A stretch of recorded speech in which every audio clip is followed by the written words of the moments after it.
হয়তো শহীদদের রক্তের সাথে এখনো পর্যন্ত ন্যায় বিচার হচ্ছে না। তারা জীবন পর্যন্ত দিয়ে গেল, আপনি টের পেয়েছেন? উনি মনে করছেন নাকি যে শহীদ আবু সাঈদের জীবনের কোনো মূল্য ছিল না তার কাছে? আমি গিয়েছিলাম কয়েকদিন আগে রংপুরে। ওর বাবা বলছিল যে ও ছোটবেলা থেকে এরকম প্রতিবাদী, শিবিরের সাথী ছিল, ছোটবেলা থেকেই প্রতিবাদ করতো কোনো অন্যায় দেখলে। তো এইটাই তো ইসলামের আসল কাজ, অন্যায় যেখানে প্রতিবাদ সেখানে। যদিও যে শব্দটাকে অনেকে আজ উল্টাপাল্টা ব্যাখ্যা দিয়ে মন গড়া ভাবে নিয়ে ইসলামকে কলঙ্কিত করার চেষ্টা চালিয়েছে, এখনো চালাচ্ছে। জেলখানায় বহু মানুষ এরকম কিছু আছে উগ্র, হয়তো 5-7 জন, কিন্তু 93-94 জনই সব ভালো মানুষকে ধরে নিয়ে ওরা আন্দাজে নাম দিয়ে বিদেশের মানুষকে এটা দেখাতে চেয়েছে যে এই দেশে জঙ্গি আছে। এর মাস্টার মাইন্ডে যারা ছিল তার ভেতরে গোপালগঞ্জের মনিরুল। আমি নাম ধরে বলছি কারণ আমি নিজে ছিলাম, তো আমি দেখেছি, আমার নামও দিয়েছে। অথচ জঙ্গির কোনো বিষয় আমি কিচ্ছু জানি না। গত 4-5 দিন আগে আমার মামলা আদালত থেকে ঢিসমিস করে দিয়েছে। তাহলে মাঝখান থেকে আমার জীবনে 3টা বছর আপনি কেড়ে নিলেন কোন কারণে? আয়না ঘরে রেখে মাটির নিচে নিয়ে জেলখানায় নিয়ে 3টা বছর শেষ করে দিলেন। এখন যেহেতু প্রমাণ হয়েছে যে না আমার কোনো দোষ নেই, আমি নির্দোষ, আমার মোবাইল থেকে শুরু করে গ্রামের বাড়ি পর্যন্ত তন্ন তন্ন করে খুঁজেছে যে কিছু সম্পৃক্ততা পাওয়া যায় কিনা, না পাইনি। খালাস দিয়ে দিলে একেবারে বেকসুর আদালত থেকে। আমি মনে হয় একথা আমার মনে হচ্ছিল প্রাঙ্গণে দাঁড়িয়ে আদালতে, যে আমি জিজ্ঞাসা করি মাননীয় আদালত, আপনি এখন জামিন দিয়ে দিলেন, অথচ এই মামলাটা 3 বছর আপনার কাছে আসতেছে, একবারও জামিন দেননি। বলতো হয়তো এসে জামিন দেব কি করে, আমার হাত বাঁধা ছিল। এখন যেহেতু হাত খুলে গেছে, আপনি দিয়েছেন। আমরা চাই এদেশে 1628টা চেয়ারম্যান চেয়ার আছে, চেয়ারে যারা আছে তাদেরও হাত খুলে দেওয়া হোক। এগুলো খুলে দিতে হলে এই জালেমদের দোসর যারাই ছিল এরাও আর একটা জালেম। এই জন্য আমি একজনের নাম বললাম। এই মনিরুল কাউন্টার টেরোরিজমের দায়িত্বে থেকে হাজার হাজার মানুষকে এদেশের মাটি থেকে এই জঙ্গির ট্যাগ দিয়ে তার জীবনটাই নষ্ট করে দিয়েছে। আমি রিমান্ডে দেখেছি মাটির নিচে বহু মানুষ, তাদের কান্নার আওয়াজ শোনা যেত। 7 তলায় যখন নিয়েছে তো ওই সমস্ত জায়গায় দেখতাম কেউ 5 মাস 6 মাস 2 বছর 5 বছর করে আছে, দুনিয়ার কেউ জানে না। শুধু এইটা না, বাংলাদেশের বহু জায়গায় এরকম আয়না ঘর যেগুলো বানিয়েছিল জালেমেরা, এখানে যদি আরো কেউ থাকে অতি দ্রুত তাদের ছেড়ে দেওয়া হোক। হয়তো অনেকে আর নেই বেঁচে। আমার সাথে মুফতি ফখরুল ইসলাম ছিল, ওনাকে পায়ের নিচ দিয়ে হাত দিয়ে, সামনে রড ছিল, রডের সাথে দিয়ে হ্যান্ডকাপ দিয়ে লাগিয়ে রাখতো 24 ঘন্টা। আমাকে আজকে এসেছিল আপনাদের ফরিদপুর শহরে সকালে। মুফতি ফখরুল ইসলাম হেফাজত ইসলামের নেতা, ওনার বাড়ি নোয়াখালী হাতিয়া, ভালো মানুষ, বহুদিন ছিলাম ওনার সাথে। মাঝে মাঝে বলতো, হামজা ভাই আমার জীবনে সবচাইতে আশা আকাঙ্ক্ষা এইটা ছিল, ওরা যদি আমাকে একটু শুইতে দিত। শুয়ে থাকা যে কত বড় নিয়ামত আমি ওই কয়েকদিন টের পেয়েছি। এমনিতেই হাতে পাপে বেঁধে রাখলে তো ঘুমানো যায়, পায়ের ভেতর দিয়ে সামনে রডের সাথে ওই কলে হাত লাগিয়ে তালা লাগিয়ে দিত। টয়লেটের জন্য মানুষ 1-1.5 মিনিট সময় দিত। নামাজ কালাম ওসব ইশারা, কখন জোহর হয় কখন ফজর হয় ও নিজেও জানে না, জিজ্ঞাসা করলে গালি দেয়। এইরকম শয়তান মার্কা মানুষকে পাহারায় রাখত। এই জন্য দেশকে জঙ্গি আছে এই ধোয়া তুলে যে মানুষগুলো দায়িত্ব পালন করেছে, যদিও তাদেরকে অব্যাহতি দিয়েছে চাকরি থেকে, চাকরি না, ওদেরকে এরকম জায়গায় বছরের পর বছর রাখা লাগবে।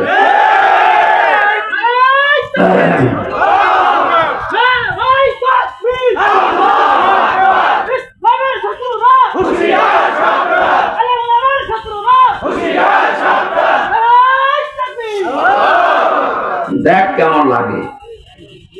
একটা উপন্যাস পড়েছিলাম বিশ্ববিদ্যালয়ে থাকাকালীন, ওটার নাম হচ্ছে দেখ কেমন লাগে। আমার তো এখন ওইটাই মনে হচ্ছে। আজকে আমি এখানে আসার পরে একজন দেখা করলো, তার ভাই আমার সাথে পাশের বিল্ডিং এ ছিল, আপনাদের ফরিদপুরে বাড়ি। ও অনেকদিন আছে, এ জঙ্গি মামলা দিয়ে টাক লাগিয়ে ওরে রেখে দিয়েছে, বছরের পর বছর রেখে দেয়।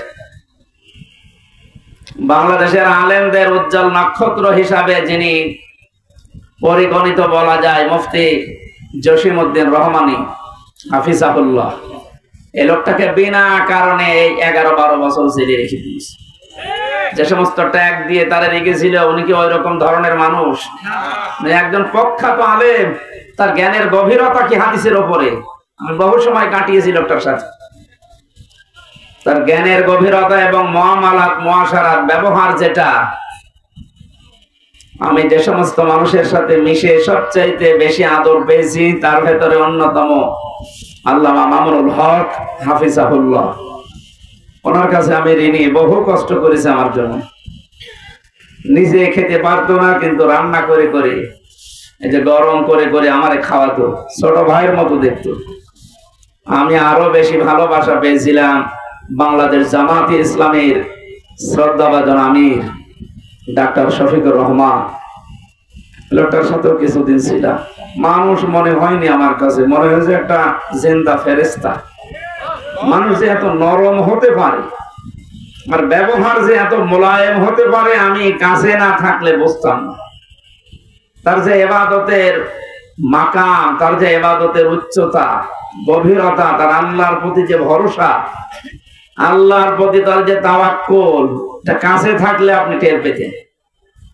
দ্বীনের জন্য, ইসলামের জন্য তার যে ইখলাস, আল্লাহ রাব্বুল আলামিন আমার মনে হয় এরকম কিছু মানুষের ইখলাসের কারণে, কোরবানির কারণে আজ দেশের দিকে একটু রহমতের দৃষ্টি দিয়েছে। এজন্য আমরা দেখতে পাচ্ছি দিন যত যাচ্ছে ইসলামের দিকে মানুষ তত ঝুঁকতেছে। ওয়ারাইতান নাসা ইয়াদখুলুনা ফি দীনিল্লাহি আফওয়াজা, এভাবে আপনি দেখতে পাবেন দলে দলে পালে পালে মানুষ ইসলামে প্রবেশ করছে। যেহেতু সে অবস্থা শুরু হয়ে গেছে, কিছুদিন যেতে দেন, এই বাংলাদেশে কালেমার পতাকা ইনশাআল্লাহ উড়বেই উড়বে। এখানে আমাদের একটু দায়িত্ব আছে। ছোটখাটো যে বিষয়গুলো নিয়ে আমরা এখনো পর্যন্ত মত পার্থক্যে আছি, জাতীয়তাবাদী দল বলেন, জেনারেল দল বলেন, ইসলামী দল বলেন, এই ছোটখাটো বিষয় নিয়ে মনোমালিন্য করলে কিন্তু আবার জালেমরা ঘুরে দাঁড়াতে পারে। কারণ আন্তর্জাতিক মহল তো আর সব আমাদের পক্ষে না। কথা বুঝতেছে? একটা হোস্টেলে 100 জন ছাত্র ছিল। সকালে নাস্তা দেওয়া হতো তাদের রুটি আর পাউরুটি, কলা। এর ভেতরে 20 জন বলছে এই নাস্তায় আমাদেরকে দেওয়া লাগবে যতদিন আমরা হোস্টেলে আছি। কিন্তু 80 জন বলছে না, এই নাস্তা আমরা খাবো না। হোস্টেলের যিনি দায়িত্বে আছে, ম্যানেজার, তাকে ডাক দেওয়া হয়েছে যে এই নাস্তা পাল্টান। আমরা কেউ কেউ খিচুড়ি খেতে চাই, কেউ কেউ রোল খেতে চায়, কেউ কেউ চিড়া ভিজা খেতে চায়, আর এরা মাত্র 20 জন, এরা পাউরুটি কলা চায়। আমরা এটা চাই না, আমরা পাল্টাতে চাই মেনু। হোস্টেলের ম্যানেজার বলছে ঠিক আছে, তাহলে ভোট দেওয়া হোক। ভোট আরম্ভ হয়ে গেল, কে ভোট বেশি পায় সেইটা চালু হবে। 20 জন তো ঠিক আছে নাকি? এরা তো সে ছোটবেলা থেকে খেয়ে মানুষ, এরা সব কলা পাউরুটিতে আছে। বাকি যারা ছিল তারা ভোট দিয়েছে। রোলের পক্ষে হয়তো 18টা, খেজুরের পক্ষে 15টা, চিড়া ভেজার পক্ষে 12টা। এভাবে ভাগ করতে করতে দেখা গেল যে না, 20 যে 20ই বেশি আছে। অথচ 20-এর তুলনায় মানুষ ছিল কয়টা? বলেন না কেন? 80। বিদ্যুৎ চলে গেল, এই তাড়াতাড়ি করেন।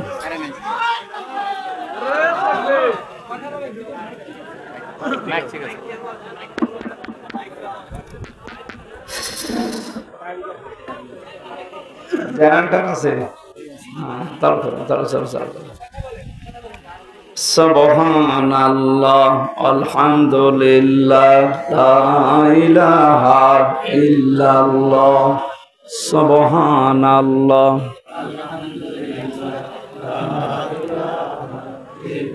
মাওলানা আবু তালেব কোথায় আছে? ঠিক আছে, বসো।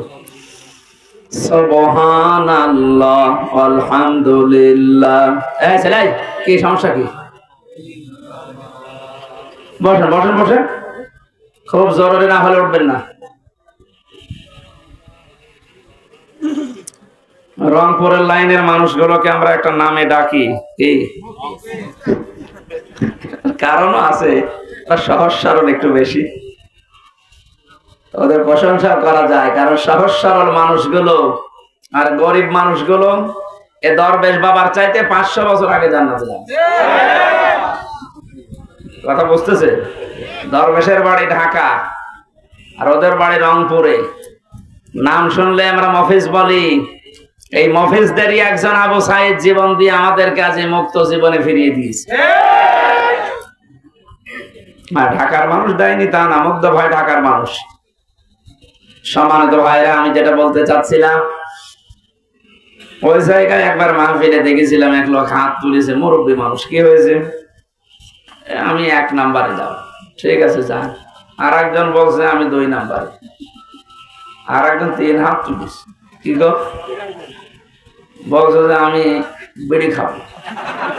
তার মানে ওই 2 কাজ করে বিড়ি খেয়ে তারপরে আসবো। আর কি বলবো? বললাম ঠিক আছে যান, মুরব্বী মানুষ, খেয়ে আবার তাড়াতাড়ি চলে আসবে। এখানে যারা উঠতেছেন ওই রকম 3 নাম্বারে আছেন কেউ? 1 নাম্বার 2 নাম্বার ছাড়া 3 নাম্বারে যেন কেউ যাবেন না। আমি যেটা বোঝানোর জন্য উদাহরণটা নিয়ে আসলাম, বলেন আপনি বাস্তবতা এখন এই পর্যায়ে পৌঁছিয়েছে। আমরা টুপিওয়ালা মানুষ বলতে শুধু না, এদেশে আমরা যারা স্বাধীনতা চাই, এতদিন স্বাধীনতার নামে আমরা পরাধীন ছিলাম।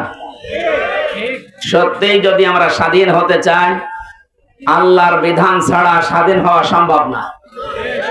যেভাবে চলছে এভাবে যদি চলতে থাকে, আগামীতে কিছুদিন পরে যদি আবার যাদেরকে আমরা বলছি যে না আপনারা আসেন, ওরা এসে এদের চাইতেও ভয়ঙ্কর হবে, যতদিন পর্যন্ত কোরআনে কারীম সংসদে না যাবে। কথা বোঝাতে পেরেছি?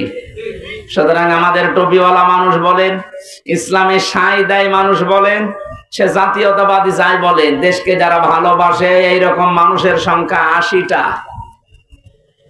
আর বাকি ওই 20টা। ওরা এতদিন যা চেয়েছে ওই 20টা তাই চাচ্ছে। কথা বুঝতেছে? এতদিন যা যা করেছে ওই 20টা ওইটাই চাচ্ছে, কিন্তু আমরা 80টা তো ওইটা চাই না। কারণ আমরা নিজেদের ভেতরে যদি ভাগাভাগি করে, কেউ খিচুড়ি, কেউ রোলমল, এই সমস্ত জিনিস নিয়ে 20টা পর্যন্ত যেতে না পারি, তাহলে কিয়ামতের আগে কিন্তু এটা পাল্টানো সম্ভব না।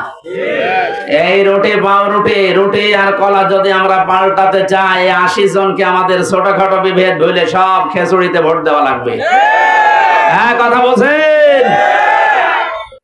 যদি আবার ভুল করেন ওই 20টা কিন্তু আবার আসবে।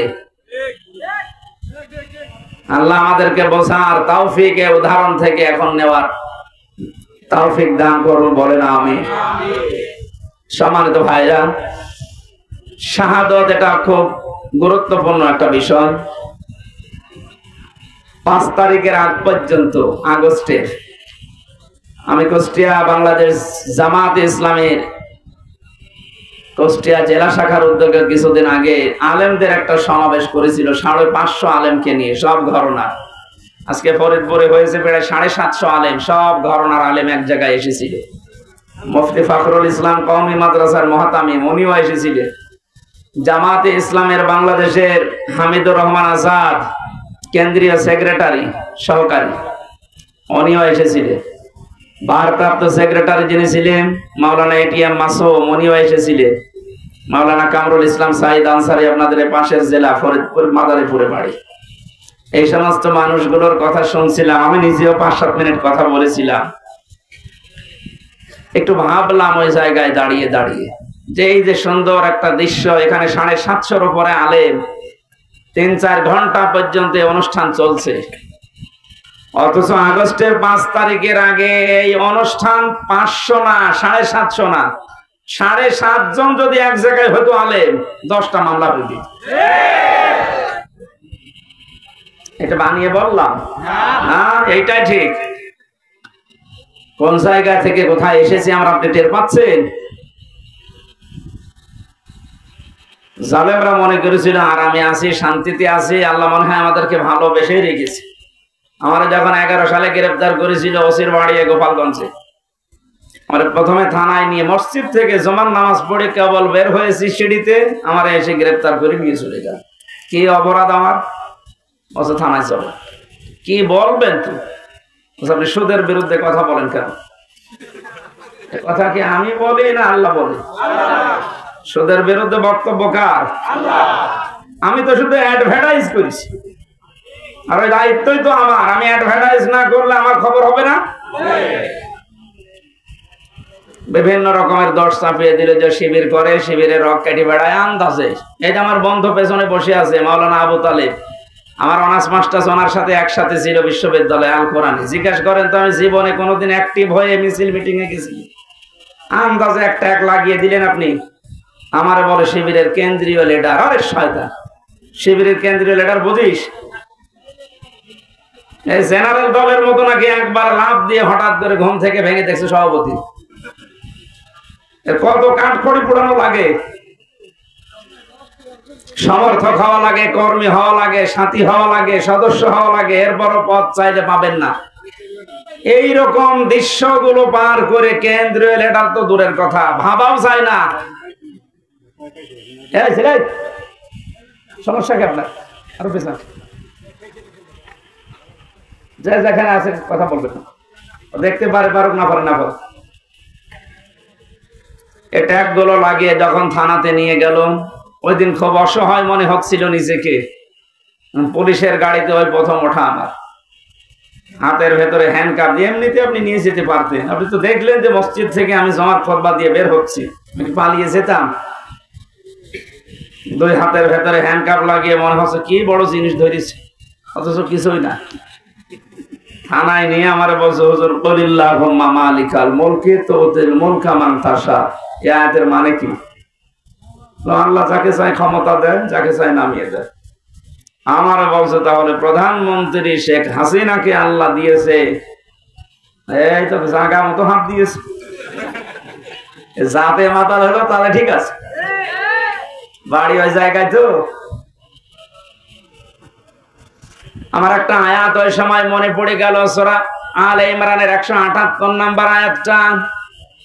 আল্লাহ পাক বলেন ওয়ালা ইয়াহসাবান্নাল্লাযীনা কাফারু আন্নামা নুমলি লাহুম খায়রুল লিআনফুসিহিম ইন্নামা নুমলি লাহুম লিয়াজদাদু ইসমা ওয়ালাহুম আযাবুম মুহিন। আল্লাহ পাক বলেন হে নবী, কাফেরেরা কিন্তু ধারণা করে তাদেরকে আল্লাহ যে নিয়ামত গুলো দিয়েছে, ক্ষমতা, টাকা পয়সা, প্রভাব প্রতিপত্তি, এগুলো মনে হয় তাদের কল্যাণের জন্য ভালোবেসে দিয়েছে। না, ওদেরকে এই ক্ষমতা, টাকা পয়সা, অর্থ সম্পদ, বিত্ত বৈভব দেওয়ার পেছনে আল্লাহর উদ্দেশ্য আছে। এগুলো পেয়ে কাফেররা এমন এমন কাজ করছে যে ওদের পাপের বোঝা যেন পরিপূর্ণ হয়ে যায়। এই 15.5-16 বছরে এই জালেমদের পাপের বোঝা এত বেশি ভারী হয়ে গেছে, লিয়াজদাদু ইসমা, বৃদ্ধি হতে হতে পাপের বোঝা এমন জায়গায় পৌঁছিয়েছে, আপনি যদি বাস্তবতা দেখতেন তাহলে টের পেতেন যারা কোথায় পৌঁছিয়েছে। পৃথিবী থমকে দাঁড়িয়েছে আয়না ঘরের এই দৃশ্যগুলো দেখে, অথচ নিজে আমি দেখে এসেছি কত কঠিন মারাত্মক জায়গা এটা। মাটির উপরের ঘরেই মানুষ তালাবদ্ধ হয়ে থাকতে পারে না, আর মাটির নিচে কোনো আলো বাতাস নেই। এটা কি কবর নাকি সে নিজেও জানে না। 24টা ঘন্টা তালা লাগানো, এদিকে 2.5 হাত, এদিকে 1.5 হাত, এতটুকু জায়গায় সামনে একটা টয়লেট দেওয়া। জালেমদের এত দিন অত্যাচার, জুলুম, নির্যাতন করার পরও মন নরম হয় নাই। আর এখন মাঝে মাঝে ভিডিও বার্তা পাঠায় যে আমার দোষ কি, যে মানুষ আমারে তাড়িয়ে দিল। কোন দোষ পাননি, এদিকে আসেন, আপনার দোষ দেখাচ্ছে। আয়না ঘরের সাথে যারা সম্পৃক্ত, আমার মনে হয় একটাকেও আল্লাহ কোনোদিন ক্ষমা করার কথা না। যে কষ্ট তারা মানুষকে দেয়, পশুর সাথেও মানুষ এত বড় নিকৃষ্ট আচরণ করে না। আরে ভাই, সেখানে 1 ঘন্টা 5 ঘন্টা 10 ঘন্টা 2 দিন 4 দিন রেখে ছেড়ে দিলেও তো হয়। আপনি চিন্তা করতে পারেন 8 বছর একটা লোককে ওইভাবে বেঁধে রেখেছে। সারা বাংলাদেশের সব মানুষ যদি এদেশের জালেম যারা ছিল তাদেরকে মাফ করে দেয়, ব্যারিস্টার আরমানের বউ জীবনও মাফ করবে না।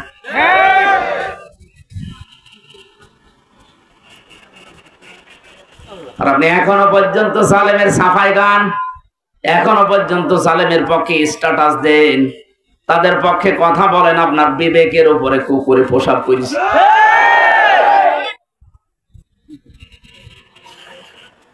বলে আপা আপনি ঘাবড়াবেন না, আপনি ঘাবড়ালে আমরা নরম হয়ে যাই। সেনাবাহিনী ধরেছে ওইটারে নরম বানিয়ে ফেলেছে। পাপের বোঝাটা এত বেশি পরিপূর্ণ হয়ে গেছে, আল্লাহ বলেন আমি যখন নিজে ওকে ধরেছি, ইন্না বাতশা রাব্বিকা লাশাদীদ, তোমার রবের ধরা বড় শক্ত ধরা। ওয়ালাহুম আযাবুম মুহিন, তাদের জন্য অপমানজনক শাস্তি আল্লাহ রেডি করেছেন। এর প্রমাণ কালামানিক বিসি পর্যন্ত উড়ে গেছে। ফরিদপুরের একজন সন্তান খান সাহেব নামে, মতিয়ার রহমান খান, ও একটা ডাবিং করেছে টকশোর। কালামানিকের মহিউদ্দিন খান বলছে না, তাই বলে আমার বিসিতে মারবে।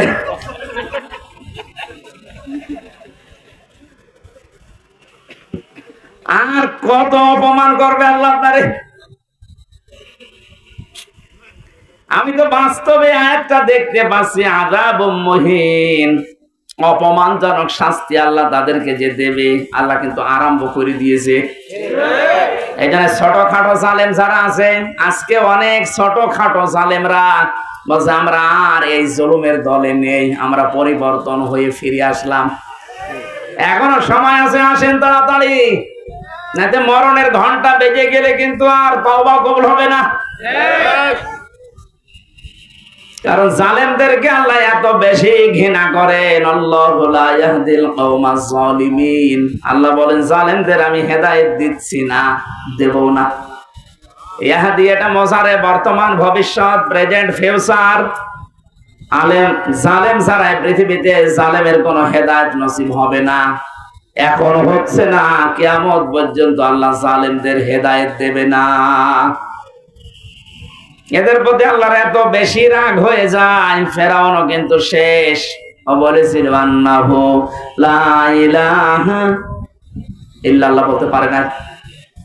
আপনি তাফসিরে দেখবেন, ও যখন একবার পানির নিচে যাচ্ছিল, আবার উপরে ভেসে ওঠে, পানি খেতে খেতে পেট মোটা হয়ে গেছে, তখনও বলেছিল আন্নাহু লা ইলাহা ইল্লাল্লাহ বলতে যাবে, জিবরাইল এসে মুখের উপরে কাদা লাগিয়ে দিয়েছে।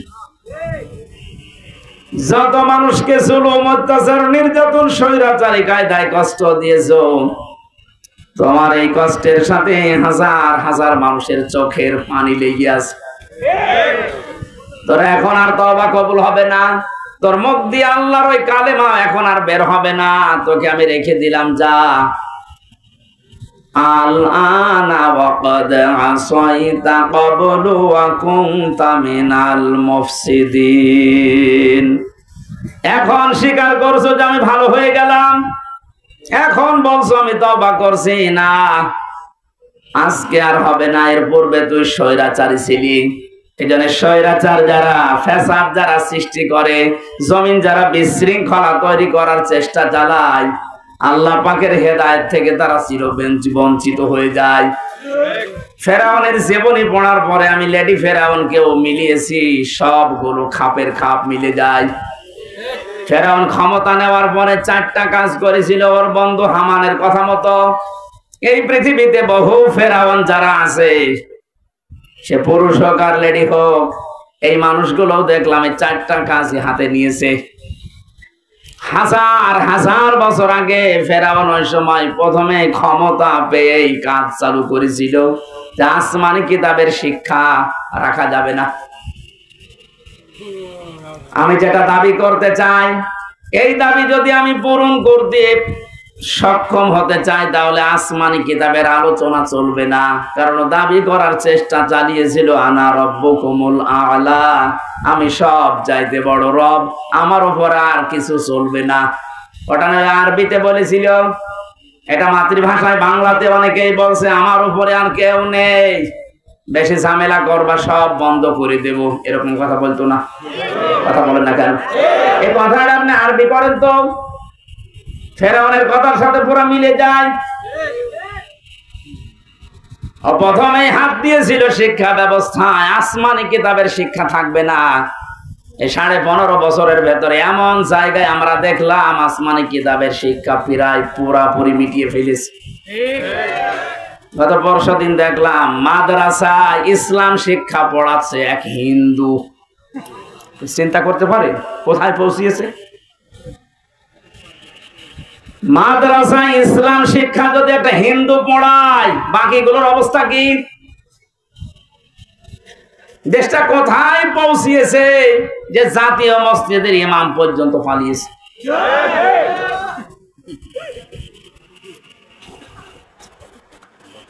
কত বড় দুর্নীতিগ্রস্ত হলে বাইতুল মুকাররমের ইমামও পালিয়ে যায়। ফেরাউন ক্ষমতা পাওয়ার পরে ও যা করেছিল প্রথমে, আজকে পৃথিবীতে অনেক জালেমকে আমরা এইটাই দেখেছি, ওরা প্রথমেই হাত দিয়েছে শিক্ষা ব্যবস্থায়। আল্লাহর কোরআনের নবীজির হাদিসের জীবনী যেগুলো ছিল এগুলো সব বাদ দেন, এইগুলো চলবে না। এভাবে যদি 10টা বছর চালাতে পারে, হামান ফেরাউনকে বলেছিল বন্ধু 10টা বছর যদি আসমানি কিতাবের আলোচনা বাদ দিয়ে জাতিকে চালাতে পারো, পুরা জাতি গোমরা হয়ে যাবে। চিন্তা করেছেন কোথা থেকে নিয়েছে এই বিষয়গুলো? 2 নম্বরে আসমানি কিতাব যারা শিক্ষা দেয়, এই আলেমগুলোকে কারণে অকারণে দুনিয়া থেকে বিদায় করো, তাই করতে আরম্ভ করেছিল। কত আলেম বিদায় নিয়েছে, কত আলেম এখনো পর্যন্ত জেলে আছে। আপনি আমারটাই ধরেন তো, কোন কারণে আপনি 3টা বছর আমাকে আটকে রাখলেন? এখন তো আমি নিরপরাধ বলে খালাস পেয়ে গেলাম, আমার কোনো দোষ পাইনি। তাহলে আমার তো উচিত হবে যারা আমার মামলার মাদারীপুরের এই লোকটা সহ যত মানুষ আমার মামলার সাথে জড়িত, প্রত্যেককে এখন উল্টা করে বিনা কারণে একটা মানুষকে কষ্ট দিলেন, আপনাদেরকেও মামলা দিয়ে এভাবে কষ্ট দেওয়া লাগবে। ফরিদপুরের যে ছেলেটা জঙ্গি মামলায় আন্দাজে আটকে রেখেছে, তার ভাই কিছুক্ষণ আগে আমারে বলছিল হুজুর এই কথাটা তুলে ধরেন, সারা বাংলাদেশে জানান। শুধু আমার ভাইয়ের মতো না, হাজারো মানুষ যারা বিনা কারণে মিথ্যা মামলা নিয়ে জেলে আছে, 2 বছর 5 বছর 10 বছর। এই ছেলেটা শুনলাম প্রায় 9-10 বছর জেলে আছে এখন। আপনাদের এলাকায় বাড়ি? হ্যাঁ, এই যে না ভাতিজা, তার বড় ভাই ফরিদ, ফরিদপুরে বাড়ি। ফরিদ আমার সামনে বিল্ডিং এ ছিল, মাঝে মাঝে হাত মারত। উনি আমাকে যেটা বলেছে আমি ওইটা বলেছি বহু জায়গায়, এখনো বলছি, যে রেকর্ড হচ্ছে। এই দেশে 1 লাখের উপরে মানুষ এখন জেলখানায় আছে। আমার মনে হয় 100 জনের প্রায় 70 জনই কিছু জানি না। আমি যেটা দেখেছিলাম নিজে, একটা কিচ্ছু জানে না, প্রতিহিংসার বশবর্তী হয়ে ক্ষমতার অপব্যবহার করে মানুষের কাছ থেকে অবৈধভাবে টাকা ইনকাম করার জন্য ওরা এই কাজগুলো করেছে। আমার বাড়ি থেকে নিয়ে এসেছে, আমি 2 তলার উপরে ঘুমাচ্ছিলাম, আমার ওখান থেকে নিয়ে এসে অমুক জায়গা থেকে ওনারা গ্রেফতার করেছে, অথচ পুরা মিথ্যা কথা। আমার মামলায় লিখে লিখে দিয়েছে ওনারে পেয়েছি অমুক জায়গায়, অথচ নিয়ে আসলো বাড়ি থেকে। আমার বাড়ির প্রায় 150-200 মানুষ, সব সাক্ষী। এমন এমন মানুষকে সাক্ষী বানিয়েছে, জীবনে তাদের নাম শোনা দূরের কথা, কোনোদিন চোখেও দেখি নাই। আন্দাজে তারা সাক্ষী দেবে বলে আমার বিশ্বাস হয় না, কারণ তাদের আমিও চিনি না, তারাও আমাকে চিনি না। ধরার পরেই বেকার বেকার আমার বাবাকে বলছে 10 লাখ টাকা দেন, নাই তো 50টা মামলা দেবো আপনার ছেলের নামে। কোথায় পৌঁছিয়েছিল দেখেছেন? দেশটা মগের মূল্য পানি ফেলেছে। আমার বাবা তো গ্রাম্য মানুষ, ভয়ে রিমান্ডের যে নাম শুনেছে যে পিটাবে, শেষ পর্যন্ত 8 লাখ টাকা দিয়ে দিয়েছে। এই মামলা যেদিন খারিজ হয়ে গেল ওই দিন আমি কল দিয়েছিলাম মামলার আয়ুকে। আমি এতদিন ওরে স্যার বলতাম, ও এখন উল্টো করে আমারে স্যার বলছে। হুজুর কান্নাকাটি করছিল, হুজুর মাফ করে দিন। কিসের মাফ? আগে ওই 10 লাখ টাকা ফেরত দে।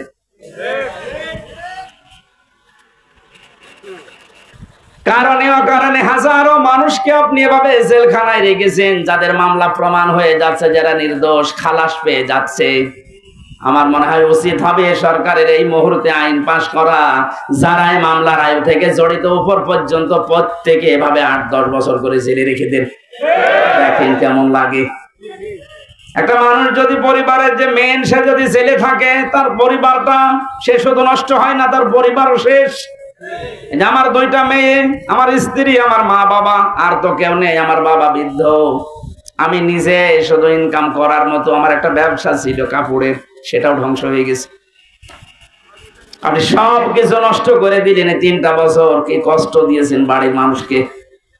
প্রতি মাসে মাসে জেলখানায় টাকা পাঠাও, মামলা আর পেছনে খরচ করতে করতে আমার বাবা নিঃস্ব হয়ে গেছে। আর মানুষও যে এত সিটার বাটপা। এই গ্রাম্য মানুষটার কাছে যে বলতো আপনার ছেলেকে আমরা বের করে দেব, 5 লাখ টাকা দেন। জমি বিক্রি করে বলতো ভাই তাড়াতাড়ি করেন। শেষে 2-1 মাস 3 মাস ঘোরার পরে বলতো পারলাম না, টাকা ফেরত দেন। টাকা খরচ হয়ে গেছে। এভাবে একটা মামলা 30 বার যদি হাইকোর্টে তোলা হয়, আপনি কত টাকা খরচ হয় হিসাব করেন। এই জন্য বলছি, যারা এভাবে মামলা দিয়েছেন, মিথ্যা মামলা যেগুলো প্রমাণ হচ্ছে না, এরা কিছু জানে না। 2 বছর 5 বছর 10 বছর পরে খালাস পেয়ে যাচ্ছে বেকসুর, তার মানে ওর অপরাধ আপনি পাননি। কথা বলেন না কেন? আদালত কোনো অপরাধ প্রমাণ করতে পারেনি, এই জন্য তো খালাস দিয়েছে। সুতরাং আশা করবো যারা এর সাথে জড়িত, এদের বিরুদ্ধে আজ আমরা মামলা দিয়ে এদেরকেও 3 বছর জেল খাটাবো। দেখ আপনি, আপনার ছেলে মেয়ে নষ্ট হয়ে যাবে, আপনার বউ নষ্ট হয়ে যাবে। আর আমান আজমের বউ পর্যন্ত চলে গেছে, অন্য জায়গায় বিয়ে করেছে। আপনি চিন্তা করতে পারেন, কারণ সে তো জানতো না যে আমার স্বামী বেশি আছে কিনা। এ মহিলারও কোনো দোষ নেই।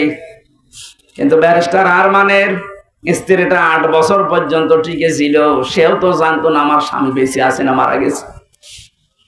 কত বড় কঠিন হৃদয়ের মানুষ আপনি ছিলেন। আপনি সব জানতেন যে ওকে কোথায় কোথায় রেখেছি।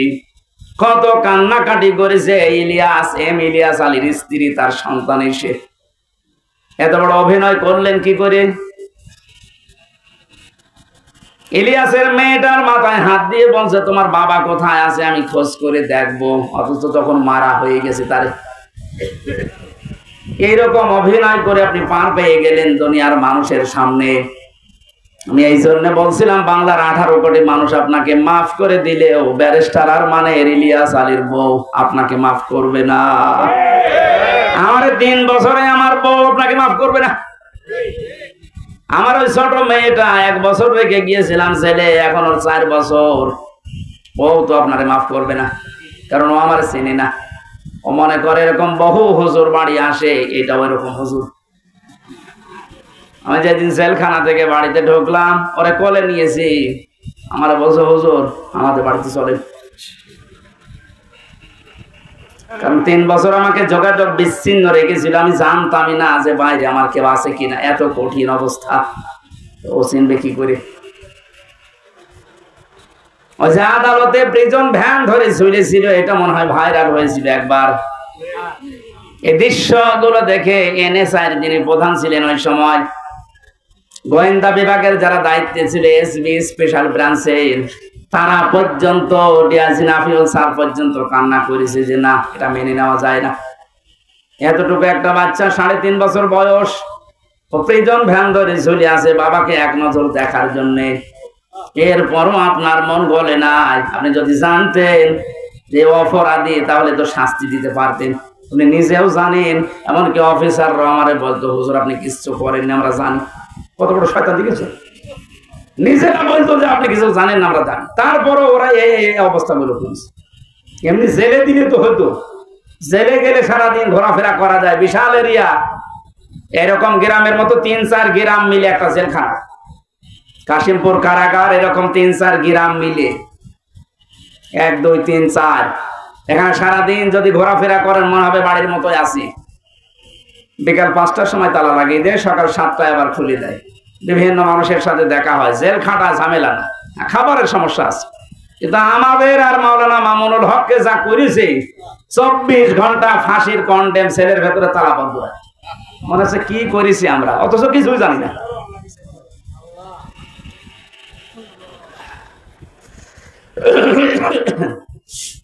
আমি আযাবুম মুহিনের কথা বলছিলাম। জালেমরা মনে করে আল্লাহ আমাদেরকে ভালোবেসে ক্ষমতায় রেখেছে। ওই যে ওসি সাহেব যেটা মনে করেছিল, আল্লাহকে ভালোবেসে মহব্বত করে কল্যাণের জন্য ওদের ক্ষমতা দেয় না, ওদের পাপ যেন পরিপূর্ণ হয়ে যায় এই জন্য আল্লাহ দিয়ে রাখে।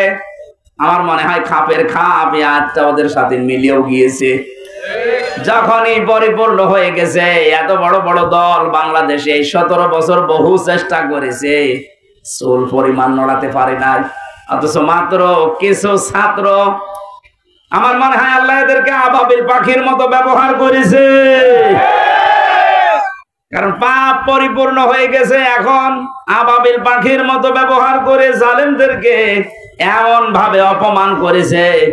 দোয়া করছি মুসাফির অবস্থায়, মাজলুম অবস্থায়, অসুস্থ অবস্থায় বলছি, কারণ জেল থেকে বের হয়ে আমি এখনো পর্যন্ত স্বাভাবিক না। ওরা যা খাওয়া তো আমাদেরকে বেঁচে থাকা দায়। মাওলানা মামুনুল হক না থাকলে আমি আরো কষ্ট পেতাম। ওনার একটা গরম করার বাটি ছিল, মাঝে মাঝে উনি গরম করে আমাদেরকে খাওয়াতো। তাছাড়া যে খাবার দেয় 10,000 মানুষের খাবার খাওয়া যায়। ডাকাত যারা যায় 27 বছর জেল খাটতেছে, সুইডেন আসলাম কয়েকদিন আগে বের হয়েছিল, এটা সঠিক কিনা?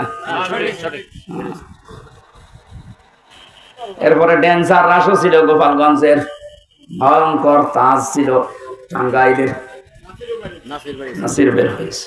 এ মানুষগুলো আমাদের উপর দাঁড়ায় ছিল। এদের এরা 27 বছর জেল খেটেছে, কিন্তু একটু আরামে ছিল।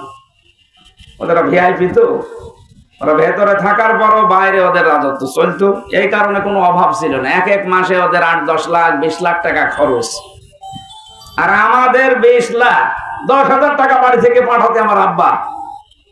যেখানে 20 লাখ খরচ করে একটা লোক, সেখানে 10,000 টাকায় হালে পানি নেবে? এখানে কষ্টটা আরো বেশি। টাকা আনতে পারিস না, টাকা আনবো কি করি?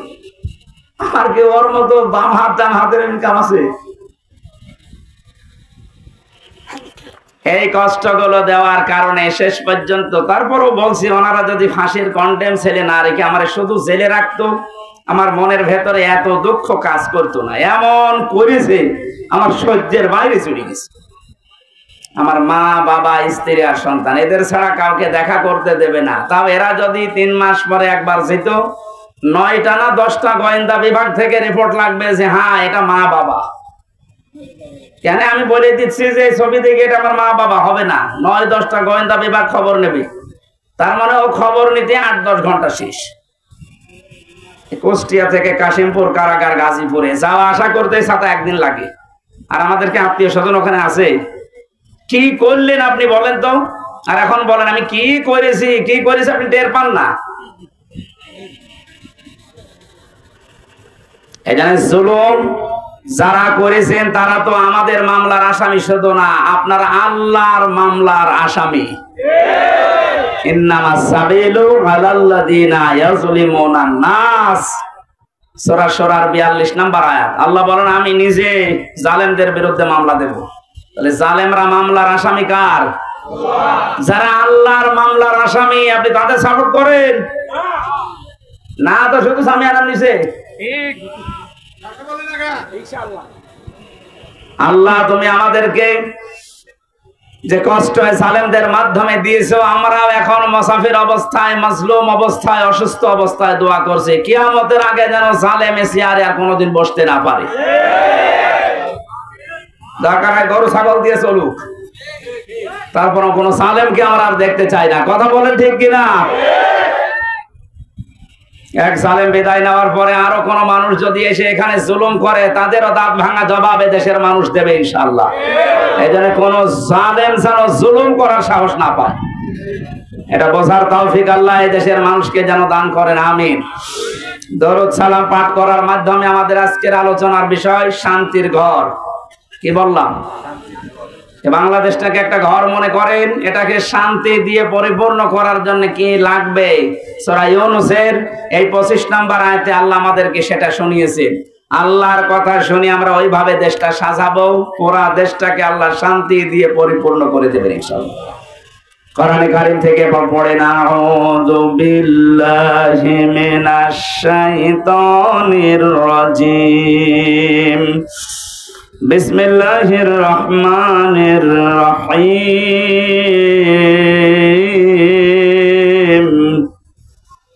ওয়াল্লাহু ইয়াদউ ইলা দারিস সালাম ওয়া ইয়াহদি মান ইয়াশাউ ইলা সিরাতিম মুস্তাকিম,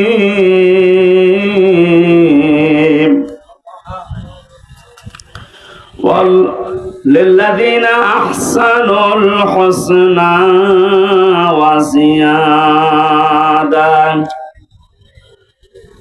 আপনাদের কষ্ট হয়ে যাচ্ছে? নিচে কি ভেজা নাকি? একটু খেয়াল করে শুনবেন, আমরা তাফসীর আকারে কথা বলবো ইনশাআল্লাহ। সূরা ইউনূস কোন সূরা? বলেন বলেন। এটা একটা নবীর নাম। কার নাম? মানুষ বিপদে পড়লে একটা দোয়া পড়ে, দোয়ার নাম কি? জালেমরা এমন বিপদে পড়েছে এই দোয়া পড়তে পারে না, কারণ আল্লাহ যারে বসিয়েছে তার নাম ইউনূস। পড়বে কি করে? দোয়া ইউনূস পড়তে গেলে ওর নাম আসবে। এজন্য বলছে আমি এমন ঝামেলা আছি, বিপদে পড়ে যে ইউনূস পড়বো সে কায়দাও নেই, যে আসতেছে ওর নাম কি?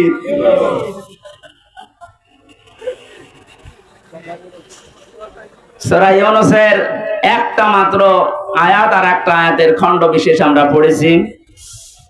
এটা 10 নাম্বার সূরা কোরআনে কারীমের, মক্কায় নাজিল হয়েছে। আয়াত আছে 109টা, রুকু আছে 11টা। 25 নাম্বার আর 26 নাম্বার আয়াতের প্রথম অংশটা আমার আজ আলোচনার বিষয়। আজকে আমি কোরআন দিয়ে সাজিয়েছি এটা শান্তির ঘর। কিসের ঘর? ঘরটা যদি শান্তির হয় এ পৃথিবীর মানুষের হায়াত বেড়ে যাবে। এই যে আমরা পুরুষ মানুষ যারা আছি, বাইরের জীবন থেকে যখন সাংসারিক জীবনে আসি, ঘরটা যদি শান্তির ঘর হয়, আল্লাহ পাক আমাদেরকে ওই দোয়াও শিখিয়েছেন যে আমার কাছে এই দোয়াটা করো, রব্বানা হাবলানা মিন আজওয়াজিনা ওয়া যুররিয়াতিনা কুররাতা আ'য়ুনিন ওয়াজআলনা লিল মুত্তাকিনা ইমামা। আল্লাহ পাক বলেন, বান্দারা আমার কাছে বল, হে আমাদের রব তুমি আমাদেরকে বউ দাও, সন্তানাদি দাও, এমন সন্তান এমন স্ত্রী আমাদের কপালে তুমি তৈরি করে দাও যেগুলো দেখলে আমাদের চোখ শীতল হয়ে যায়। ফরিদপুরবাসী এমন বউ দরকার যে বউ দেখলে আমাদের চোখ শীতল হয়ে যায়, অন্যদিকে আমাদের মন আর না যায়। বউ শুধু সুন্দরী হলে এটা হবে তা না, বউকে দিনদার হওয়া লাগবে। এই পৃথিবীর ময়দানে যত কর্মে যত কঠিন কাজ আছে, বাইরের জীবনের সব শক্ত কাজগুলো করে যখন মানুষ বাড়িতে আসবে, ঘরে প্রবেশ করার সঙ্গে সঙ্গে এই স্ত্রীর মাধ্যমে আল্লাহ একটা আলাদা শান্তি পুরুষকে দেবে। আমিন আয়াতিহি আন খালাকাকুম মিন আজওয়াজিকুম লিতাসকুনু ইলাইহা ওয়া জাআলা বাইনাকুম মাওয়াদ্দাতা ওয়া রাহমা। এর ব্যাখ্যা বিশ্লেষণ এইটাই বলে।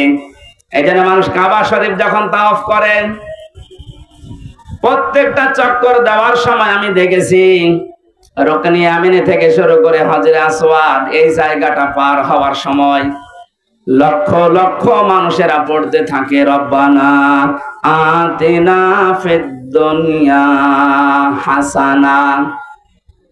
হে আল্লাহ দুনিয়ায় হাসানা দাও, তাফসীর হাক্কানিতে দেখেছি দুনিয়ার হাসানা প্রধানত তিনটা। এক নম্বরে শান্তির ঘর, ওই ঘরটা শান্তির ঘর যে ঘরের ভেতরে ইসলাম আছে, যে ঘরের মেয়ে লোক সন্তানগুলো ইসলাম মেনে চলে, বাইরের জীবন থেকে আসার পরে এই ঘরটা আল্লাহ এমন শান্তি পরিপূর্ণ করে রাখে, বাইরের যত ক্লান্তি শ্রান্তি সব আল্লাহ ঘরে প্রবেশ করলে দূর করে দেয়। এই যে রাতের বেলা এখন বাড়ি রাস্তা দিয়ে যাওয়ার সময় কত রকমের ভয়, কিন্তু ঘরে প্রবেশ করলে একটা আলাদা শান্তি আল্লাহ তৈরি করে দেয়।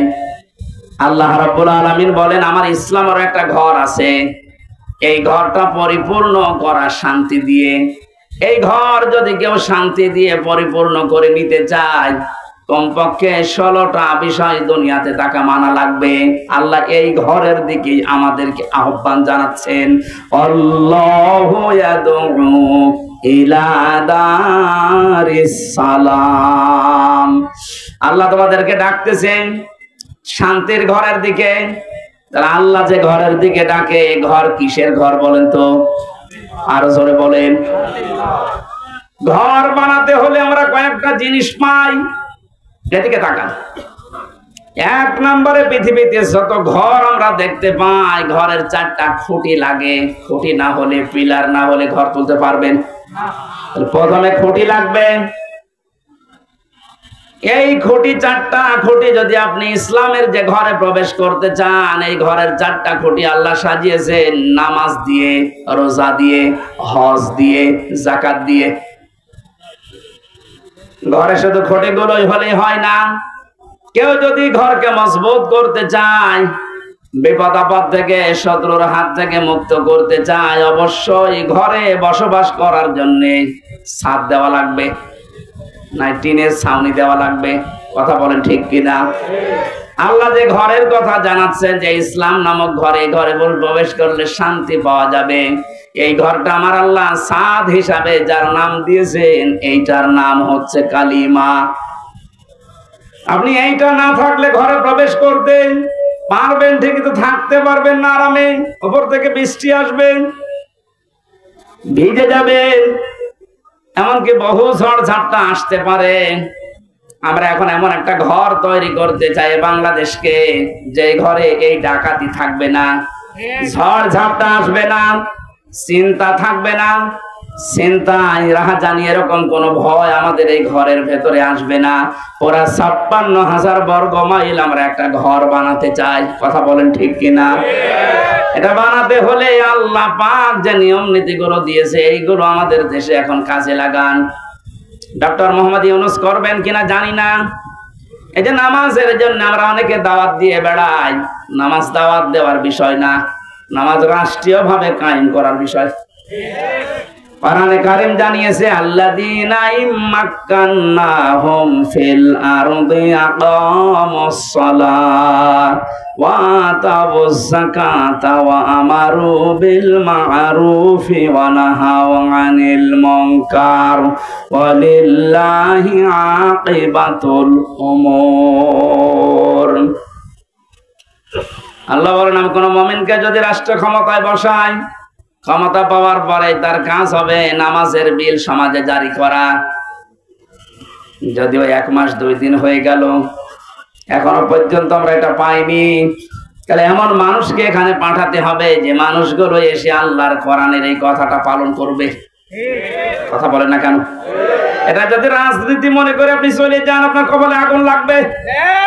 এটা হামজা বানাচ্ছে না, আল্লাহ বানিয়ে দিয়েছে। শান্তির ঘর তৈরি করতে হলে মাস্ট বি নামাজ রাষ্ট্রীয় ভাবে নিয়ে আসা লাগবে।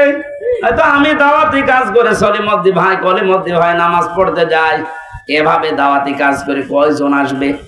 এটা আইন পাশের বিষয়। আল্লাহ এমন একটা শান্তির ঘর তৈরি করে দিতে চান। ঢাকা বিশ্ববিদ্যালয় এখন যিনি ভিসি, উনি ইমামতির যোগ্যতা রাখেন, উনি নিজের ছাত্রদেরকে সাথে নিয়ে নামাজ আদায় করাচ্ছে। আজকে আমি একটা সিভিল সার্জনের ভিডিও দেখলাম, এটা জেনারেল মানুষ, কোরআনে কারীম এমন মধুর কণ্ঠে কারি আব্দুল বাসিতের মতো তেলাওয়াত করছে, জীবনটা জুড়িয়ে যাচ্ছে। আমরা যে বলেছিলাম বাংলাদেশে 1628 জন মানুষ দায়িত্বে আছে, আমরা সবাই এরকম কোরআনওয়ালা মানুষ চাই। ঢাকা বিশ্ববিদ্যালয়ের ভিসির মতো বাংলাদেশের যত বিশ্ববিদ্যালয় আছে প্রতিটি বিশ্ববিদ্যালয়ে এরকম ভিসি দেখতে চাই, যারা নিজেরা ছাত্র ছাত্রীদেরকে নিয়ে ইমামতি করার যোগ্যতা রাখে। হয় হলের প্রভোস্ট যিনি যদি ইমাম হয়, তার আন্ডারে যতগুলো মানুষ থাকবে তারা যদি তার ইমামতিতে নামাজ পড়ে, কোনোদিন সিট বাণিজ্য হবে না, খাদ্যের জন্য কোনোদিন বাণিজ্য করা হবে না। 1 মাস 2 দিনের রিপোর্ট আজকে দেখেছেন, শুধুমাত্র জালেমরা বিদায় নেওয়ার কারণে যে সমস্ত হলগুলোতে ভর্তুকি দেওয়া লাগতো, খাবারের সমস্যা ছিল, লস হইতো, এই খাবারের হোটেলগুলোর মালিক এখন হলের যারা দায়িত্বে আছে ওরা বলছে আমাদের আর লস হচ্ছে না। সুবহানাল্লাহ বলতে পারেন না? এতটুকু বৈষম্য দূর করার পরে যদি স্বাভাবিক অবস্থায় ফিরে আসে, এখন যে জালেম গুলো চেয়ারে বসে আছে এগুলোকে নামান, বিশেষ করে চোপ্পু মিয়াকে। কথা বলছে না কেন? জালেমদের থাকাকালীন একে নিয়োগ দেওয়া, এই চোপ্পু মিয়াকে তাড়াতাড়ি নামান। একে দিয়ে কিন্তু মাঝে মাঝে একটা ইস্যু তৈরি করে ক্রু করার চেষ্টা চালাবে জালেমরা, কারণ জালেমরা তো বসে নেই, বিভিন্ন জায়গায় যে ওরা কিন্তু কাজ চালিয়ে যাচ্ছে এখনো।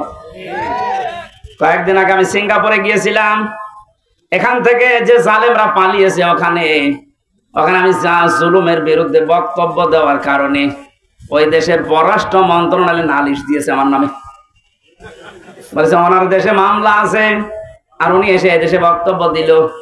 ওই দেশে যারা দায়িত্বে আছে ওরা খোঁজ খবর নিয়ে এই 2-3 দিন আগে যেহেতু মামলাটা ডিসমিস হয়ে গেছে, ওরা বিপদে আছে। আরে বেটা, ওরা আদালত থেকে তো বেকসুর খালাস দিয়েছে, ওর কোনো দোষ নেই, তুই বেকার ওর নামে উল্টা পাল্টা করে আমার কাছে নালিশ দিলি। ও দেশটা তো আমাদের মতো ফুসুকে বাঙালি না, ওরা খোঁজ খবর নিয়ে দেখতে পেয়েছে জামিনের অপরাধ। যারা নালিশ দিয়েছে নালিশ পাঠিয়ে এখন থাকার খবর আছে।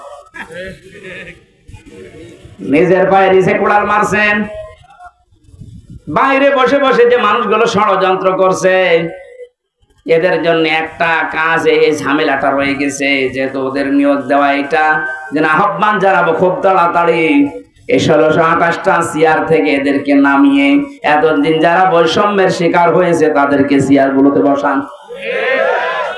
এইটার জন্য ছেলেরা জীবন দিয়ে গেছে। কালেমাটা আমাদের যদি সাদ হিসাবে আমরা তৈরি করতে না পারি দেশে, কালেমা মানে কি? লা ইলাহা ইল্লাল্লাহু মুহাম্মাদুর রাসূলুল্লাহ, এটা একটা বাক্য, এটা বাস্তবে যদি আমরা নিয়ে যেতে না পারি, আমাদের যে ঘর বানাবে ঘরটা কিন্তু বসবাসের উপযুক্ত হবে না। ঘর বানিয়ে ছাদ দিলে শুধু চারিদিকে 4টা খুঁটি দিলে হয় না, বেড়া দেওয়া লাগে, ঘরের বেড়া দেওয়া লাগে না, দেওয়াল দেওয়া লাগে। আল্লাহ পাক যে ঘরের দিকে ডাকতেছে, শান্তির ঘর যদি আমরা বানাতে চাই, এ ঘরের বেড়া হিসাবে প্রথমে আপনাকে সৎ কাজগুলো রাষ্ট্রীয়ভাবে জারি করা লাগবে। অন্যায় কাজগুলো এগুলো রাষ্ট্রীয়ভাবে আইন পাস করে নিষিদ্ধ করা লাগবে। এটা যদি রাষ্ট্রীয়ভাবে নিষিদ্ধ হতো, বাংলাদেশের বহু ব্রিজের এই অবৈধ টোল গুলো বন্ধ হয়ে যেত। এটা বন্ধ হয়েছিল 5 তারিখের পর কিছু কিছু, আবার জালেমারা অনেকে বিভিন্ন কায়দা এটা আরম্ভ করছে কিছু মুনাফিকের নাম দিয়ে। আমার কথার অর্থ বোঝেন? অনেক মুনাফিক এখন কিন্তু মাঠে নেমে পড়েছে। অল্প কিছু অত্যাচারের শিকার যারা হয়েছিল তারা এখন সুযোগের সদ্ব্যবহার করছে, আবার ওইগুলো জারি করে আবার বৈষম্য তৈরি করা, আবার সংস্কারকে ধ্বংস করে দিয়ে রাষ্ট্র সংস্কারের জন্য তারা দাবি তুলে জীবন দিয়ে গেল। এখন যদি আমি আবার রাষ্ট্রের ভেতরে ভেজাল বাঁধান, আপনাকে এবার আমাদের সংস্কার করা লাগবে। যেন আমরা বেড়া দিতে চাই, এমন বেড়া যে বেড়া থাকলে কোনোদিন বেড়া টপকিয়ে ঘরের মানুষকে আক্রমণ করতে পারবে না বাইরের লোক। সৎ কাজের আদেশগুলো এটা সোনা মধু করার বিষয়, এটা আইন পাশের বিষয়।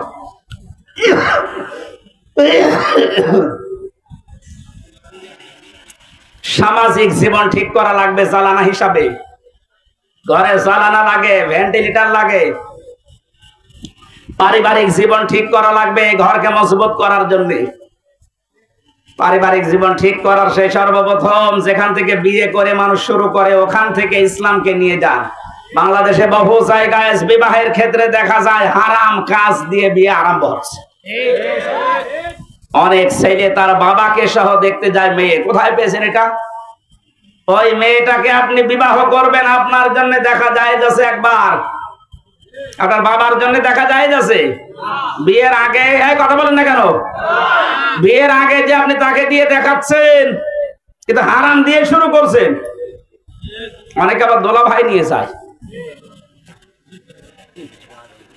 এই যে পারিবারিক জীবনের যে বেড়াটা, যে চালানাটা আমরা নষ্ট করে ফেলেছি আজ। এই জন্য মায়েদের পেটে এখন আর আব্দুল কাদের জেলানি আসে না। এক কথা বলছে না? আসলে আজকেও কত মানুষ দোয়া চাচ্ছিল। আমি দিনের বেলা আজকে মাহফিল ছিল আমার মাগুরা শ্রীপুরে। কত মানুষ ছোট ছোট বাচ্চা নিয়ে এসে দোয়া চাচ্ছে। দোয়া করেন ছেলে যেন আব্দুল কাদের জেলানি হয়, অমুক হয়। আব্দুল কাদের জেলানি ছেলে এমনি হবে? আব্দুল কাদের জেলানি যে মায়ের পেটে এসেছিল, ওই মায়ের পেটের দিকে তাকান আর আপনার স্ত্রীর পেটের দিকে তাকান। এর পেট তো পরিমরির চাইতে খারাপ। এক কথা বলেন। সারা দেশের মানুষ দেখা শেষ, আর আব্দুল কাদের জেলানির মায়ের পেট তো ওইরকমই ছিল। ওনার জীবনে পড়তে গিয়ে পেয়েছি, মাকে একদিন জিজ্ঞাসা করছে, মা আমাকে পেটে রাখা অবস্থায় তুমি কোনো হারাম কাজ করেছিলে? মা তো মন খারাপ করে ফেলেছে। ডাক দিয়ে বলে, সন্তান আমার কি বললি? তোকে পেটে নিয়ে কোনো হারাম কাজ করবো মানে? হ্যাঁ, আমার মনে হয় তুমি আমার পেটে নিয়ে কোনো হারাম কাজ করেছিলে, নয়তো আমি যা পড়ি আমার কোনো পড়া মনে থাকতে চাই না। মা বলছে, বাবারে প্রশ্ন যখন করলি তোকে পেটে নিয়ে কোনো হারাম কাজ করেছি বলে আমার মনে হয় না, তবে একটা কথা আমার মনে আছে। আমার পেটে যখন তোর বয়স 9 মাস, কয় মাস, তোকে নিয়ে আমি বেড়াতে গিয়েছিলাম তোর নানির বাড়ি। উঠানের উপরে দেখলাম কিছু আচার রোদে শুকাতে দিয়েছে, ওইটা আমি তুলে খেয়ে ফেলেছিলাম। পরবর্তীতে জানলাম যে ওটা পাশের বাড়ির একজন রোদে শুকাতে দিয়েছে। ও বাবা আব্দুল কাদের, মানুষের জিনিস আমি না বলে খেয়েছি, আর এটা হচ্ছে চুরি। এটা কি? কারো জিনিস না বলে খাওয়া, না বলে নেওয়া, এর নাম চুরি। এর নাম কি? আরো জোরে বলেন। যেহেতু আমি চুরি করে ফেলেছি, ওই হারাম মালের প্রভাব তোর মেধার উপরে পড়েছে, এই কারণে তোর পড়া মনে থাকে না। ফরিদপুরের মা বোনেরা, আপনারা আছেন কিনা আমি জানি না, আপনার পেটে আব্দুল কাদের জেলানি, ফাতেমাতুজ জোহরা এমনি আসবে। তার সন্তান পেটে রাখা অবস্থায় মানুষের জিনিস না বলে খাওয়ার কারণে তাও ভুল করে মনে করেছিল আমার নিজের মায়েরটা। এই কারণে যদি মেধার উপরে সন্তানের প্রভাব পড়ে, আর আপনারা আমাদেরকে পেটে নিয়েছে যারা, ওরা কত কিছু না বলে খেয়ে হজম করে ফেলে। আমাদের পারিবারিক জীবনের যে এই যে বেড়াটা ছিল, দেওয়ালটা ছিল, এটা আমরা নষ্ট করে ফেলেছি। এখন আবার আসা আরম্ভ করেন আস্তে আস্তে ভালো করার।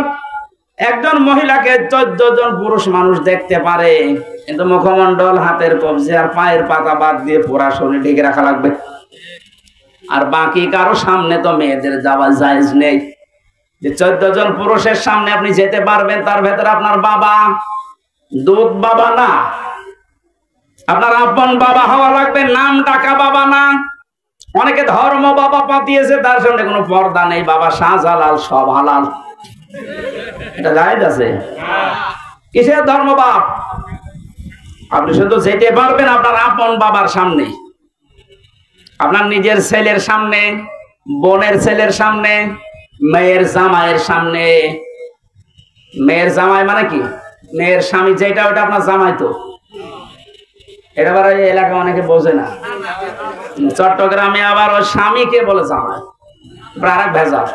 এই জন্য বলছি মেয়ের যেটা স্বামী, ওইটা তো আপনার জামাই হয় সম্পর্কে, তার সাথে আপনি দেখা করতে পারবেন শাশুড়ি হিসাবে, কিন্তু মুখমণ্ডল, হাতের কবজি, পায়ের পাতা, এ পুরা শরীর ঢেকে রাখা লাগবে।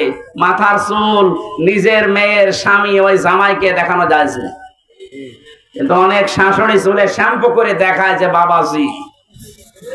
শেষ পর্যন্ত অনেক শাশুড়িকে নিয়ে জামাইছে পালিয়ে গেছে, এ বাংলাদেশে নেই। আমাদের এই বেড়া এমন নড়বড়ে হয়ে গেছে, এ বেড়া দিয়েছে এসে ঢুকে পড়ে। এ বেড়ায় শান্তি আসবে? শুধু এই দেওয়াল গুলো না, বেড়া গুলো না, এরপর আবার জালানা আছে। এই জালানা গুলোর নাম আল্লাহর কোরআনে আমি বিভিন্ন জায়গা থেকে মিলিয়ে পেয়েছি। অর্থনীতির জালানা লাগানো লাগবে, সাংস্কৃতিক জালানো লাগানো লাগবে। আর সাংস্কৃতিক জগৎটার জালানা আমরা এমন ভাবে খুলে দিয়েছি, ভারতের আগ্রাসন, আকাশ সংস্কৃতির নামে এমন এমন কিছু আসে। এখন শুনলাম যে নাকি ভারতের এই 36টা চ্যানেলের অনেকগুলো চ্যানেল বন্ধ হয়েছে, আমি জানি না। এটা আইন পাশ করে এই মুহূর্তে বন্ধ করে দেওয়া দরকার। কোন শিক্ষা নেই এই চ্যানেলগুলোতে, বিশেষ করে Star Jalsha, Star Plus, Zee Plus, Zee Bangla, কি শেখেন এখান থেকে? শুধু তালাতালি করা আর এর কথা ওর কাছে লাগান। ডক্টর মোহাম্মদ ইউনূস একটা নবীর নাম, এরপর আবার মোহাম্মদ, দুইটা। আপনি ডক্টর মানুষ, অনেক শিক্ষিত মানুষ, আশা করব বাংলার জনগণ আশা করে আছে 96% মুসলমান। আপনি তাড়াতাড়ি আইন পাশ করে ভারতের এই 36টা চ্যানেল বন্ধ করে দিন। কারণ ভারতের এত বড় দেশে বাংলাদেশের একটা চ্যানেলও চলে না। একটা চ্যানেল চলতো তাও আংশিক, এটিএন বাংলা, বাকি একটাও চলে না। আমি তো বহুদিন ভারতে থাকতাম, অথচ 36টা চ্যানেল চলছে এই দেশে। তাও শিক্ষামূলক কিছু দেখলে দেখা যায়। সব আকাশ সংস্কৃতির নামে এমন এমন কিছু দেখায়, আমার মনে হয় বাবা আর মেয়ে এক জায়গায় বসে দেখলে দুজনে অজ্ঞান হয়ে যাবে। এই কথা বলছেন না কেন? তাহলে এই জ্বালানাটা, এই যে সাংস্কৃতিক জগতের জ্বালানা, অর্থনীতির জ্বালানা, সামাজিক জীবনের জ্বালানা, এই জ্বালানাগুলো ঠিক করার দরকার না? এই নেওয়া লাগবে কোরআন থেকে। সব ঔষধ এখানে দেওয়া আছে। অনুনাজ্জিলু মিনাল কোরআনি মা হুয়া শিফাউন ওয়া রাহমাতুল লিল মুমিনিন। এই কোরআন নাযিল করার ধারাবাহিকতা, এমন এমন বিধান আমি দিয়েছি যেটা মুমিনদের রোগ মুক্তির কারণ হবে। এই সমস্ত বিষয়গুলো যেহেতু রোগ দিয়ে ভরা, এই জ্বালানাগুলো ভেন্টিলেটর লাগে, এগুলো আমরা ঠিক করব। এগুলো মুআমালাত, মুআশারাত, মানুষের সাথে কথা বলতে হলেও আপনি বাইরে থেকে কথা বলবেন, যখন হাসি মুখে বলবেন। মোবাইলে যখন কথা বলবেন এমন নরম ভাষায় বলা লাগবে যেন এক একটা কথা সাদগা দেওয়ার মতো সওয়াব হয়। এই বিষয়গুলো দিয়ে যদি আমরা ঘর, জালানা, দরজা, আকাশে যে ছাদ, টিনের ছাদ হোক, আর এমনিতে 64 ছাদ হোক, ছাদগুলো যদি কোরআনের আয়াতগুলো দিয়ে, হাদিসগুলো দিয়ে আমরা বানাতে পারি, এইরকম বাংলাদেশের 56,000 বর্গ মাইলের ঘরে ঢুকলে আপনি আসলে শান্তি পাবেন। আল্লাহু ইয়াহদি মান ইয়াশাউ ইলা সিরাতিন মুস্তাকিম। আল্লাহ যাকে ইচ্ছা তাকে সরল পথের দিশা দেন। আমরা যদি এভাবে ঘরে প্রবেশ করতে পারি হেদায়েতের সহকারে, লিল্লাযিনা আহসানুল হুসনা ওয়া জিয়াদা, আল্লাহ যদি জিয়াদাতুন না দিত, এখানে 2 পেশ আছে। এই তানবিনের অর্থ পেয়েছি আমি তাফসিরে ফি জিলালিল কোরআনে। মুফাসসির লিখেছেন যারা ভালো কাজ করে তাদের উত্তম কিছু আমার আল্লাহ রেখে দিয়েছে, এবং তার চাইতেও বেশি এবং ধারাবাহিক ভাবে। এখানে আরবি গ্রামার যারা বোঝে, তাফসির পড়ে, ওনারা জানবেন শুধু জিয়াদা এরকম আল্লাহ দিলেন, আল্লাহর নিয়ামতটা থেমে যেত। আল্লাহ যেহেতু জিয়াদাতুন দিয়েছেন, আল্লাহ রাব্বুল আলামিন এরকম শান্তির ঘর তৈরি করে যারা সত্যি প্রবেশ করতে পারবে, যারা হেদায়েত সহকারে দুনিয়ার জীবনটা শেষ করতে পারবে, এদের যে নিয়ামত আল্লাহ দেবেন এটা শুধু শেষ না, এটা অব্যাহত থাকবে। এবং সর্বশেষ নিয়ামতের নাম হচ্ছে আল্লাহর সাক্ষাৎ। আল্লাহ এটা দিয়ে যেন আমাদের ধন্য করেন, আমিন, আল্লাহুম্মা আমিন। লা ইলাহা ইল্লা আনতা সুবহানাক ইন্নী কুনতু মিনাজ জালিমিন। ও মাবুদ, প্রচন্ড এই গরমের ভেতরে কোরআনে কারীম শোনার জন্য আমরা বোঝার জন্য চেষ্টা চালিয়েছি। তোমার হাবিব জানিয়েছে কোরআনের কেন একটা আয়াত বোঝার জন্য মাত্র চেষ্টা করে 1 ঘন্টা।